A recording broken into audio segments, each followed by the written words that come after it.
dapat talaga lahat ng ito lumabas kasi nga in all fairness, meron kayong mga minana ano po during the past administration na kung saan po naman ang secretary po ay si Mark Villar, no ho. Para lang ho natin maiklaro Yeah. ang sinasabi niyo. Ito lang po Seka, bago po itong si Maricel, baka lang ho natin makaligtaan.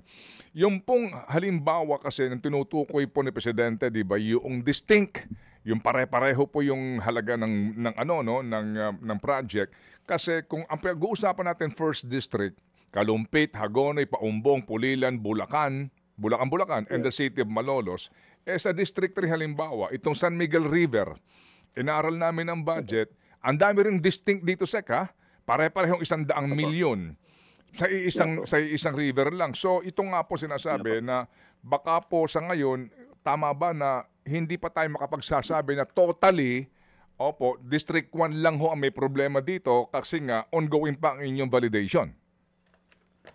Well, titingnan po natin yan, Ted, kasi I think what we have reported is for the past 4 years or 4 years na reporting period, no. We have to see to it na yung budget allocation is on a year-to-year basis, no. Kung halimbawa, nagkaroon ka ng 100 million this year, 100 million next year, 100 million following year. Mhm. Kasi hindi naman natin naibuhos lahat yung 1 billion in one project in 1 year. Kasi halimbawa, yung allocation in one congressional district is just over 1 billion.